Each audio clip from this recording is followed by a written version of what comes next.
ก่อนอื่นก็กราบทักทายสบายดีพี่น้องเนาะทักทายสบายดีพ่อแม่พี่น้องฟังลาวและก็สวัสดีพ่อแม่พี่น้องฟังไทยกันเบิดสุกูสุกคนเด้อพี่น้องเอ้ยเนาะมื้อนี้เบาบัวกลับมาอัปเดตน้องเบยคือเก่าพี่น้องเนาะหลังจากที่เบาบัวกับบ่ได้มาหาน้องเบยโดนพี่น้องเอ้ยเนาะเนาะมื้อนี้ก็สถานที่เพิ่นเปลี่ยนไปแล้วพี่น้องเอ้ยเพิ่นเฮ็ดที่แอมเนาะพี่น้องเนาะเห็น FC หลายคู่หลายคนก็ให้บ่บัวมาอัปเดตน้องเบยเนาะโธ่พี่น้องเอ้ยนี่พี่น้องเนาะนี่เห็นป่ะเพิ่นก็ได้แอมทั้งนอกเนาะพี่น้องเนาะเพิ่นแอมเพื่อนครัวเพิ่นพี่น้องเพิ่นเฮ็ดเรียบร้อยพี่น้องเนาะป้าโตพี่น้องคักเพิ่นแอมเรียบร้อยแล้วได้บัดนี้พี่น้องเอ้ยบรรยากาศเนาะพี่น้องบรรยากาศช่วงค่ำๆพี่น้องเอ้ย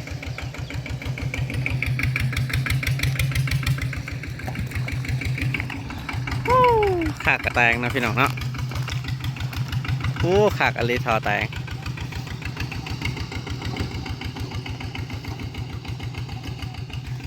เห็นไหมพี่น้องเนาะมันนี่ก็มาอัปเดตเพื่อนน้องเบอร์คือเก่าพี่น้องมันนี่ก็ได้ว่าเต่าทานเพื่อนเนาะพี่น้องป้อพี่น้องเอ้ยเพิ่นแบกได้จังไดวะพี่น้องเนาะป้อโตนะเก่งขนาดเพิ่นแบกเนาะเพิ่นใช้ล่อนะพี่น้องบ่แม่นเพิ่นแบกเนาะนี่เห็น F4 ไลค์ขดเนาะให้บ่บัวมาอัปเดตนั่นนี่เนาะบ่บัวก็สิมาอัปเดตเนาะโอ้เหือนครัวเพิ่นอันนั้นเนาะพี่น้องเนาะเพิ่นมางออกเลยเนาะพี่น้องเห็นปะเปลี่ยนไปร้ายเนาะเพิ่นพี่น้องหลังจากที่บ่บัวบ่ได้มาเนาะนี่เพิ่นเฮ็ดประตูเรียบร้อยเนาะนี่มันล็อกประตูเนาะมันล็อกแบบนี้นะพี่น้องเนาะเวลาเฮาสิล็อกอะง่ายๆนะพี่น้องเนาะ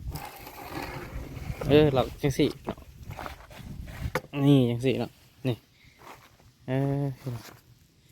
แต่ว่ากะแบนเอ็มบยูแบนเนาะพี่น้องเนาะแต่ว่ามันทีอยู่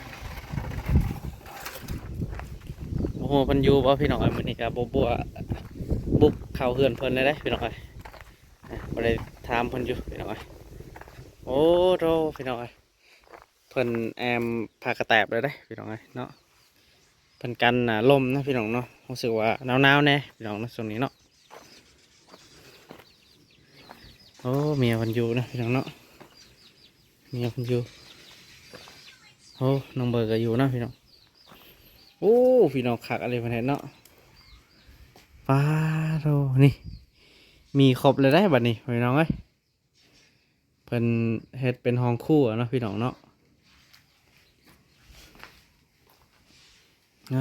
นี่มีเต่าอีกเพิ่นเฮ็ดโธ่พี่น้องขักอะไรเนาะ เพิ่นเฮ็ดเตาถ่านพี่น้องเอ้ย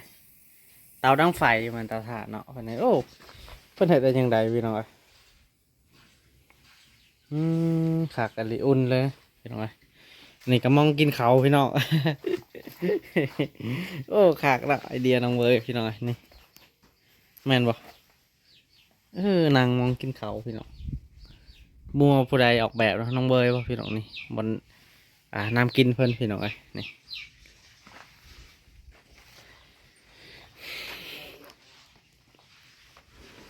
อันนี้ก็เตียงนางเพิ่นเนาะเตียงนอนเตียงนางกินเขาก็ได้เนาะแต่ว่าสำหรับบ่บัวนี่นางจังสี่กินเขาสะดวกสบายเนาะโอ้ขากอะไรเพิ่นเฮ็ดพี่น้องนี่โอ้โธ่พี่น้องเปลี่ยนไปร้ายพี่น้องเนาะเกิดน้องเบย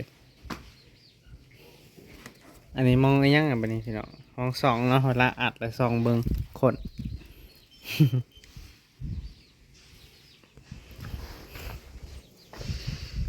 ขากันเลยครับพี่น้องหลายครูหลายคนก็ให้บัวมาอัปเดตอันนี้เนาะเอ้าก็ปิดมาแล้วไม่เมียพนเนาะพี่น้องสบายดีเด้อสบายดีเนาะโอ้เปลี่ยนไปลายเนาะเอาไปมาโดนเปลี่ยนไปลายพี่น้อง โอ้เอ็ดเบ็ดนี่ตั้งแต่จูดช่องเธอจูดเลย เออเฮ็ดเองบ่นี่เอ้ย เฮ็ดเองคนแรกอันนี้ในคืนนี้ ฮะ สองมือสามมือเฮ็ดอันนี้ โอ้2-3 มื้อแล้วบ่เฮ็ด โดย ฟ้าเด้อพี่น้องเอ้ยเฮ็ด2-3 มื้อเลยเนาะคักอะลิเพิ่นเฮ็ดกัน กับจุดท่าน โอ้ ท่านก็บ่ไหม้แล้วก็นอนหมอยเด้มันบ่ไหม้ โอ้น้องเบยจุดทานเนาะ เตาที่ชามนี่นี่นะ เตาที่3แล้ว เตาที่หนึ่งหมดแล้วที่สองก็พาไปเลย โอ้ เขาบ่อันนั้นก็ไปเขาบ่ล่าเอาไป โดยเพิ่นซื้อว่า นี่ โอ้คักอะลิเพิ่นพี่น้องเอ้ย ได้ได้ เปลี่ยนไปหลาย ได้11ชอบ โอ้ได้11ซอบ ได้เงิน400,000ทั้ง โอ้11ซอบได้เงิน4,500,000 นี่ มันตกอยู่เท่าไหร่พี่น้องตกอยู่ประมาณสอบละ40ปลายพันเนาะแม่น ช บ่ อบ40 40บ่ อืม โอ้ก็ซ้ำนั่นแหละเด้ ชอบหนึ่งตื่นให้เพิ่น โอ้ กา ก็ถือว่าแพงอยู่เด้อเพิ่นซื้อพี่น้องเอ้ยเพิ่นซื้อในราคาแพงนั่นแหละคันว่าเฮาไปขายในโรงงานนี่ก็ถูกเด้สอบหนึงก็30ปลายพันนี่แหละ อันนี้ถือว่าเพิ่นซื้อในราคาแพงเลยพี่น้องเอ้ยโอ้เพิ่นเฮ็ดคักอะไรพี่น้องสะดวกสบายเนาะมองเฮ็ดอยู่เฮ็ดกินเนาะ แม่ได้อีกหนึ่งการเป็นพ่อม่าแม่มังก็จะเป็นม่า เออ แม่บางบ้านนะบางงานก็นอนอยู่เป็นม่าเนี่ย โดยแม่นเฮ็ดอยู่ทางเพิ่นก็เสร็จให้บ่าวบัวมาอัปเดตแหน่เพิ่นว่าจะเห็นว่าน้องเบยเฮ็ดบ่เพิ่นว่าแต่ว่ามาอัปเดตแรกพี่น้องเอ้ยเพิ่นเฮ็ดเนาะเฮ็ด2คนบ่2ผัวเมีย เห็ดเดียวก็ได้หมาเห็ดเดียวก็ได้ โอ้ ได้ซอยก็ได้ เฮ็ดผู้เดียวเลย แม่ อ๋อดูเพิ่นเฮ็ดเนาะพี่น้องไว้อันนี้เพิ่นเฮ็ดแท้เด้อพี่น้องเอ้ยก็คักอยู่พี่น้องเอ้ย แม่เอาเงินให้ถึงก่อน1,000 อืม ให้เฮ็ด ก็ถือว่าสมบูรณ์แล้วเด้บัดนี้พี่น้องเอ้ยเพิ่นได้เรื่องข้าวน้ำตามป่ายังอยู่ ยังบ่ลาย ยังบ่หลายแล้ว ยังยังที่ช่องเธอมา โอ้ จั ตั ง ว หวัดเลย ไก่เสยหมดแล้วเด้พี่น้องเอ้ย บ่มีรถไว้จะพากันเมืองเอา โอ้จักสิว่าจังได๋หรือว่าให้กระเจ้าพากได้บ่พากไปทางนั้น พาบ่ได้ค่ะ อ๋อโดย แม่นะถ้ามันดีก็ได้เบิดเดือนนี้ได้เวลาจะโอนเงินให้เนี่ยให้เงินสิให้ลูกไปเอาเพิ่นจะโอนเงินให้นี่ เออ ซื้อมันโดด ก็ดีคือกันได้คันว่าอันมีผู้ใหญ่แบบโอนเงินมาให้แล้วก็ไปเอาเอง อืม สะดวกสบายจังซั่นเนาะ อืม โอ้โด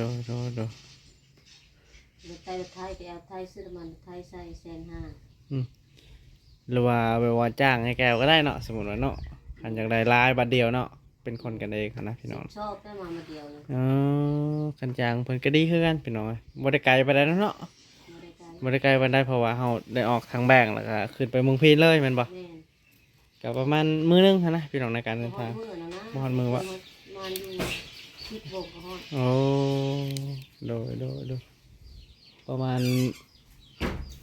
มาณคันว่าออกแต่เช้านี่ก็7-8โมง9โมง10โมงก็ฮอดเนาะ แม่ เพราะว่ารถไถพี่น้องอะก็ดีคือกันแบบนั้นพี่น้องจังเฮาบ่เสียเงินหลายหั้นนะคันว่าไปซื้อเสียเงินหลายเนาะ แม่ โอ้ นี่คือเราอ่ะให้คายแล้วมาซื้อที่คุณเลยว่าจะคายยังคายก็มาแล้วมากินก็เลยเหรอ อ๋อ ซื้อกาแฟห้ายังซื้ออยู่เลยว่ะเอามากินด้วย โดย ข้าวจากมูลเท่าไรเดี๋ยวขึ้นเดี๋ยวไม่ลงเลย เขาบ่ก็ เลย ก็ประมาณเดี๋ยวนี้หันโล5,000ปลายนั่นแหละ5,200 5,300เขาเจ้าซื้อเป็นโลแต่ว่าเป็นเสาะ บ่จะคายญี่ปุ่นเขาจะมาซื้อที่เขาจะไม่ได้ผู้คายที่เสื้อเป็นกระสอบนั่นแหละ โอ้นั่นแหละมันยากบ่แม่นหยังหรอกคันว่าเฮาสิไปซื้อในห้างก็มีอยู่แต่ว่าเขาเจ้าสิไล่ให้เฮาแพงหันนะเขาสิคิดแพงนั่นน่ะนะ แล้วเนี่ยก็ต้องเด็ก เออ มออยู่เหือนนะสบาย กันบ่คือแบบเขาต้องการอยากขายเดียวเราหันเอาซื้อสามารถซื้อได้ตอนนั้น ในช่วงนั้นหันก็จะเอามาขายหลายขนาดแต่ว่าเดี๋ยวนี้มันบ่อยากเบิดแล้ว ก็ว่าถ้าเข้าขึ้นราคาแม่มีโทรห้าว่าจะสมอยแม่โทรมา อ๋อ ลูกแม่คืออยู่ไทยจะให้ลูกไปเอาให้ลูกไปเอามากิน โดยแม่น คนโทรมาหวานเลย เอ โดยก็ดีคือกันได้แบบนั้นพี่น้อย เราเมื่อได้ฝากกระดูกอ่านแล้วก็ถ้าได้เซอร์มันโดดมาคุณรอเซนห้าพอดี3 เซนจะโยนให้500เลย โอ้โดยก็ประมาณนั้นเลยในการเดินทางก็ว่าเฮาสิเดินทางแต่บ่ได้กินหยังก็คือบ่คือเนาะคนเฮาถ้าแบบเดินทางก็ต้องได้ซื้ออยู่ซื้อกินแมันบ่พี่น้องคือว่าบัวออกไปเมืองเท่าใดนี่ก็เบิดเงินหลายเพราะว่าเฮาเดินทางมันว่าเฮาสิได้เดินทางแบบบ่ได้กินหยังหันนะมันก็บ่ได้นะคันฮอดตัวเมืองแล้วก็อยากซื้อกินนั่นนี่เนาะก็ถือว่าคักมันเฮ็ดพี่น้องบนกันลมได้ดีเลยนะเนาะ หักประกันลมเขาเลยน้องดังบ่ได้ลม แม่น ลมดีเนาะ กันดังข้างนอกก็ดังบ่ได้เนาะมันอันนี้ก็ถือว่าคักอยู่เพิ่นเฮ็ดพี่น้อง แม่แต่เก่าดังขนาดนั้นแม่ให้มากแม่ว่าบ่ได้ว่างยันเอาโต๊ะเฮาเนี่ย โอ้โดยก็ถือว่าคักเฮือนครัวทางนี้คักเนาะเพราะว่าคันว่าสิจอดรถก็บ่มีรถสิจอดเนาะก็เฮ็ดเฮือนครัวพี่น้องเนาะคันว่ามีบ่ว่ามีเงินอนาคตต่อไปหันนะเกาะสามารถเกาะเนาะเกาะแล้วเฮ็ดเฮือนครัวสบายพี่น้องเอ้ย แม่อยู่ต่างประเทศว่าให้มากคนเราว่าอยู่ทมดินว่ายัน โอ้ เพิ่นนั่นแหละบอกแม่อยู่ต่างประเทศนั่นบอก โอ้เพิ่นสิถมดินให้ แม่ กะ ดินนี่เห็นอยู่คนนั่นน่ะมาตัดผมนำหานเฮาเห็นเขาเจ้าว่าสิไปหาถมดินหลายอยู่แถวบ้านนี่รถเข้ามาแต่เมืองหั่นเด้เขาเจ้าสิมาเฮ็ดแถวๆนี้แหละยามแล้งแล้วเด้ก็สิฮอดยามถมแล้วได้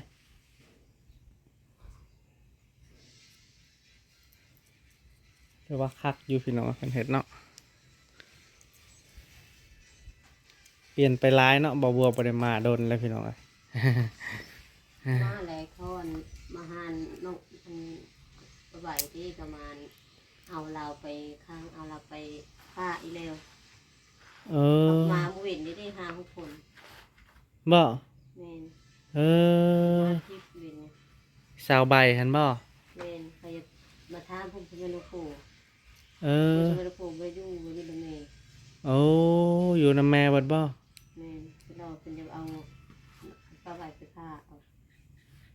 ไปพากอยู่อันน่ะบ่นั่นน่ะบ่ ที่ใช้มีดอก35เนี่ยเขาบ่หักบ่ที่ใช้เลย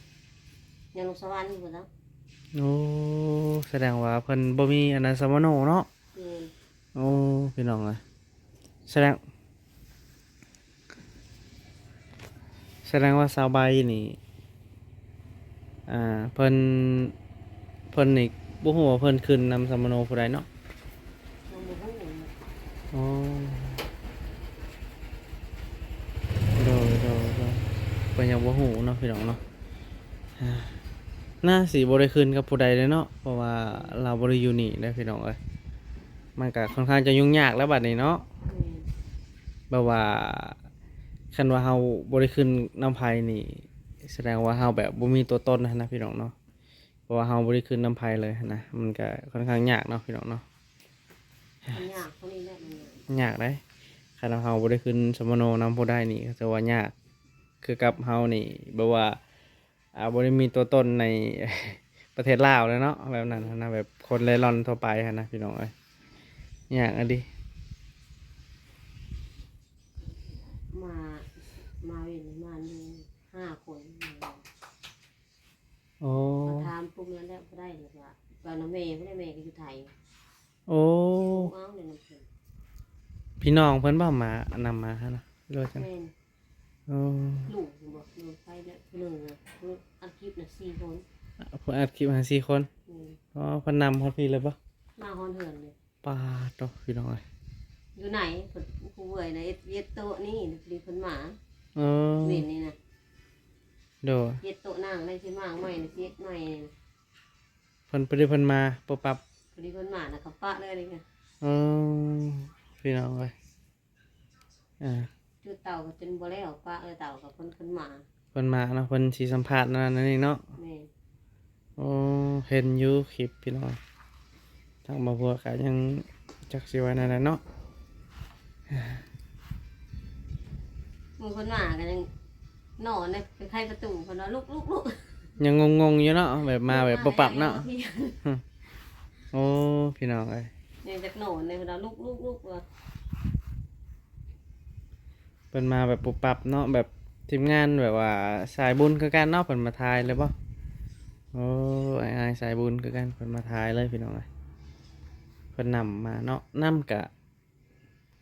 จักสิว่าจังไดเนาะเพราะว่าน้องเบ้ยกะบ่แม่นว่าพ่อแม่เนาะแบบพี่น้องซื่อๆพี่น้องเนาะมันก็ต้องได้นำผู้ปกครองเนาะแต่ว่าทั้งแม่เพิ่นแต่ว่าทั้งแม่เพิ่นก็บ่ได้อยู่เนาะทั้งแม่เพิ่นก็อยู่ไสก็จะว่าอยู่ไทยบ่ อยู่ไทย น่ะเพิ่นไปถ่ายเลยพี่น้องเอ้ย กันว่าทำเบื่อว่าจะใช้คนดูนะครูว่าโอ้ไปทำแม่เพราะโทรหาแม่เขาบุหูได้ตัวนี้ โอ้ขนาดน้องเบยมันยังบ่มีเลยพี่น้องเอ้ยคันว่าน้องเบยคิดทันหันน้องเบยเก็บไว้เนาะสมโนหันก็ดีคือกันได้พี่น้องเอ้ยเพราะว่าในช่วงนั้นแม่เพิ่นเอาไปแล้วสมโน เพราะอันนี้กับคนจะมาก็ให้มาคะแนนว่าผู้นี้บ่ให้พ่อเอาพ่อมานำ เออ ถ้าแต่แม่น่ะให้มาอยู่นี่ก็อยู่ นั่นแหละเนาะแม่นพี่น้องเนาะ ที่ต้นเราอยู่แม่กันอันนี้เราไปก็จะไม่เราโทรมาเลยสมอยเลย เออ แต่มันไปเราไม่ได้โทรมาเลย บ่ได้โทรเลยบ่จักทางไหนทางใดบ่ฮู้เลย บุหูเลย ป้าดโตพี่น้องเอ้ย มีสมอยเลยเลย ต่างคนต่างไปอะไรเนาะพี่น้องเนาะจักสิว่าจังใดบัดนี้กะคันว่าสีน้ำทั้งแม่กับอยู่ไทยพี่น้องจักสีน้ำทั้งใดน่าแจได้บัดนี้ นั่นแม่บอกแม่ว่าอันแม่เอ้ยผมเคยตายเพื่อเจ้าหมานี่เพื่อค่อยไปเพื่อค่อยตายนี่ค่อยเน่าก้อนเพื่อจะมาหอน แม่น ประเด็นว่าเองหวานนี่ อืมทั้งแม่ก็คือสิบ่ได้เบิ่งคลิปนั้นนี่เนาะ แม่ กับบ่ฮู้เลยพี่น้องเอ้ยต่างคนต่างไปเนาะ แม่แบบไม่มากับไม่มาแบบพี่โทรห้ามแบบไม่นอกสมอยเลยนะ อืม ไปเก้านะเอ้ยนะโทรมาอ้ายนะโทรมาวันนี้ไม่โทรมาสมองแม่ไปดูหนังเลย โอ้บ่ได้โทรเลยแต่ก็บ่ได้โทรเนาะ ไม่ได้โทรเลยสมอย มิดใช่ไหมพี่น้องเอ้ยแต่ก็ยังดีเลยน้องเบยกะเพิ่นอยู่นี่เนาะมีครอบครัวแล้วเพิ่นก็อยู่ใครอยู่พี่น้องเอ้ยแต่ว่าสาวใบนี่เนาะ แม่ได้อุ้มนมคนนั้นนะนั่งเขาทำเขามาทำ เขามาถามผัดทางนี้เนาะผัดทางนี้ผัดสิค้าอีกแจ็คสิตอบจังได้บัดนี้เนาะ จะไปตอบเลยได้ ผู้นี้ก็บ่แม่นว่าผู้ปกครองอีกเนาะเป็นลูกคือกันพี่น้องก็บ่ฮู้บัดนี้ มันก็สิยากอีกได้บัดนี้เอ้าพี่น้องเอ้ย มันขนาดนี้นะ ยากแล้วบัดนี้ ต่างคนต่างแบบไปเติบโตภายมันเนาะเพิ่นกันแยกทางกันไปพี่น้องเอ้ยมีแต่น้องเบยเพิ่นมีเฮือนเพิ่นก็อยู่ในเฮือนนั่นแหละสะดวกสบาย การว่างเป็นเพื่อนโง่ก็จะคนดีไว้ด้กันทางเกโกอะไรเปิดดีนะครับ โอ้ปลาเป็นหนังลมแห้งแล้วบัดนี้ เดินนาวอยู่แล้ว แมนหนาวเลยได้บัดนี้ หวานนี่ห้อนหวาน เป็นอะไรส่วนอันน่ะงอกแล้วบ่นะเปิด ออกมาแล้ว งอกมาแล้วโอ้ไหวอะไรพี่น้องเอ้ย หมักทั่วกับพี่เลย โอ้ไหวอะไร หมักทั่วมาออกมาแล้วตัวออกตัวอย่างมาแล้ว โอ้พี่น้องเอ้ยเนาะบรรยากาศเพื่อนคนกันได้พี่น้องเอ้ยสีหนาวๆนะพี่น้องเอ้ย อากาศหนาว อากาศหนาวแล้วบัดนี้พี่น้องเอ้ยเพื่อนคนกะ อากาศนี่แหละ แมนเพื่อนกะแอมไปเรียบร้อยเลยเด้พี่น้องเอ้ยก็ถือว่าเพิ่นกะตามใจผู้ใหญ่เพิ่นเนาะเพิ่นเฮ็ดปรับปรับมาเดียวพี่น้องเอ้ย แต่เพิ่นน่ะบ่กล้ามากเนาะกับแม่มาบอก โอ้ บ่น้อยก็จะมาหมามาฮอดอ้าวก็เอกกับปึ้งอยู่อ่ะ เออ มาน้อยจะขึ้นอันนึงนอนถึงเนาะนอนอยู่ถึงก็ได้แม่ให้มากว่ะช่องทำเธอใหญ่มาหน่อยเนี่ยใหญ่ตลอด อืม เฮ้ยมันตารางแต่ว่านอนบ่ได้ แบบปุ๊บกระโดดจะทุบทุบนี่ปุ๊บมันนอนถึงช่างตรงตัวใหญ่เนี่ย อืมเดี๋ยวพี่น้องเนาะบ่บัวก็สิมาอัปเดตในซำนี้แหละพี่น้องมื้อนี้ก็ได้เห็นนั่นน่ะ FC หลายผู้หลายคนก็ให้บ่บัวมาอัปเดตเนาะว่าเป็นจังใดมาจังใดน้องเบยเนาะเห็นเพิ่นก็เห็นคลิปสาวใบแล้วพี่น้องให้บ่บัวมาอัปเดตว่าเป็นจังใดมาจังใดพี่น้องแต่ว่าตามที่ทางภรรยาน้องเบยเพิ่นก็ได้ตอบแล้วก็น้องเบยเนาะเพิ่นได้ตอบแล้วเพิ่นก็บ่ฮู้หยังเนาะเรื่องสมโนก็บ่มีเพิ่นว่ามีแต่นำแม่เพิ่นนั่นแหละพี่น้องบ่ฮู้ว่าทางสาวใบเพิ่นสิขึ้นนำผู้ใดหั่นนะแต่ตามที่บ่บัวคิดนี่คิดว่าน่าจะบ่มีรายชื่อเนาะ เพิ่นถามอยู่ว่ามันปักไหวนะเฮาบ่อยู่เฮาเป็นสมณโคไปว่าคือว่าเฮาอยู่เด้อ อืมเดี๋ยวพี่น้องเลย อันนี้ก็แม่ตั้งประเทศจิตเพิ่นจิตแม่ไทยแล้วก็สิแดนให้ใหม่ โอ้ มันยากแล้วเพิ่นเฮ็ดให้ใหม่คือ แม่นเฮ็ดแบบส่วนตัวส่วนเจ้าก็ดีคือกันเนาะ แม่น คือบ่บัวนี่บ่บัวแลนแบบส่วนตัวเลยพี่น้องเอ้ยมีแต่ให้คือแบบมันข้อเฮามีเงินนะพี่น้องเอ้ยเขาเจ้าเฮ็ดให้เรียบร้อยแล้วนะดาสมโนนะพี่น้องเอ้ยบ่จะเป็นต้องแบบไปเซ็นนั่นนี่เขาเจ้าเซ็นให้ทุกอย่างเลยพี่น้องเอ้ยแต่ว่าเขาแค่เขามีใบยุ่งยากแล้วก็มีในบ้านเซ็นให้เนาะเอาง่ายๆคือแบบเขาแค่เขามีเงินนะพี่น้องเอ้ยตามที่บ่บัวเคยเฮ็ด อันนี้ก็เพิ่นบอกแล้วเพิ่นว่าเฮ็ดให้ใหม่แล้วมันสบายซั่นนะ อืม ไปใช้กับสบายซั่นนะ แม่นคือบัวเฮ็ดเป็นส่วนตัวเลยพี่น้องตอนนั้นเอาพี่น้องก็สิประมาณนั้นเนาะมื้อนี้ก็ได้เอาขอบใจหลายๆพี่น้องมาอัปเดตทางเพื่อนเพิ่นพี่น้องเนาะมื้อนี้ก็ได้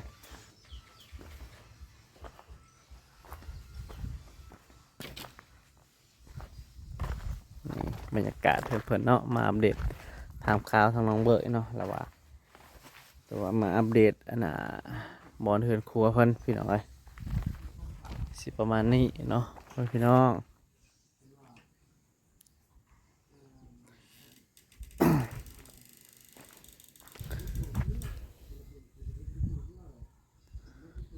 ก็คืออะไรเห็นทั้งเมียเพิ่นแล้วก็ทั้งน้องเบยเพิ่นอยู่ห้องเนาะพี่น้องเพิ่นอากาศเย็นเนาะพี่น้องเนาะช่วงนี้อากาศเย็นเพิ่นก็เลยบ่ได้ออกเนาะก็สิประมาณนั้นพี่น้องเนาะพี่น้องเอาพี่น้องเนาะสำหรับคลิปนี้บ่าวบัวก็มาอัปเดตให้พ่อพี่น้อง FC เบิ่งเนาะพี่น้องเป็นจังใดมาจังใดพี่น้องเรื่องราวของน้องเบยหรือว่าสาวใบพี่น้องเอาพี่น้องเนาะสำหรับคลิปนี้บ่าวบัวค่ะสิได้ปิดคลิปไว้เพียงซ้ำนี้ก่อนพี่น้องเนาะก่อนอื่นก็อย่าลืมฝากกดไลค์กดติดตามให้บ่าวบัวในเด้อพี่น้องเป็นกำลังใจให้บ่าวบัวเฮ็ดคลิปต่อๆไปพี่น้องเอาสำหรับคลิปนี้บ่าวบัวก็สิขอกล่าวคำว่าสบายดีพี่น้องเนาะ